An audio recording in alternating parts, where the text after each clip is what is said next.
আমাদের social manner অনেকের জানা নাই। সোশ্যাল ম্যানার কোথায় কি করতে হয়, কিভাবে কি করতে হয় আমরা এগুলো জানি না। মানুষের সামনে কিভাবে কথা বলতে হয়, হাই আসলে তাকে ঢেকে রাখতে হয়, কারণ মুখের সামনে হাসি দেওয়া যায় না, মানুষের সামনে নাক খুঁচানো যায় না, এরকম অনেক সোশ্যাল ম্যানার আছে আমরা জানি না, আমরা খেয়ালও করি না। আল্লাহর হাবিব সাল্লাল্লাহু আলাইহি ওয়াসাল্লাম ধরে ধরে এই উম্মাকে সোশ্যাল ম্যানার শিখিয়েছেন, এমনকি ছোট্টদেরকে। আল্লাহর হাবিব সাল্লাল্লাহু আলাইহি ওয়াসাল্লামের কোলে এক ছোট্ট শিশু বসা। আল্লাহর হাবিব সাল্লাল্লাহু আলাইহি ওয়াসাল্লাম দাওয়াত খেতে গেলেন, এক ছোট্ট সাহাবী শিশু এসে আল্লাহ রাসূল সাল্লাল্লাহু আলাইহি ওয়াসাল্লামের কোলে বসলো। খাবার দেয়া হলো, ছোট্ট মানুষ বা হাত দিয়ে খাবার এটা ধরে ওইটা ধরে ওইটা ধরে, আছে না এরকম? বাচ্চারা দেখবেন খেতে পারবে এতটুকু, নষ্ট করে এতগুলো, এইটা ধরে ওইটা নেয় ওইটা ফেলে। তো আল্লাহ রাসূল সাল্লাল্লাহু আলাইহি ওয়াসাল্লামের কোলে বসে ওই সাহাবা বা হাত দিয়ে এটা টানে ওইটা টানে এইটা ফলায়।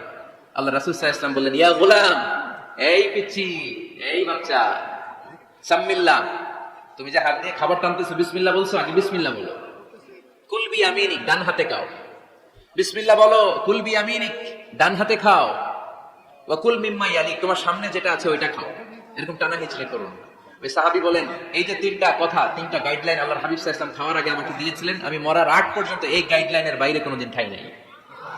সবসময় এভাবে। তো বাচ্চাদেরকে শিখাবেন যে বিসমিল্লাহ বলো, ডান হাতে খাও, সামনে যেটা আছে ওইটা খাও।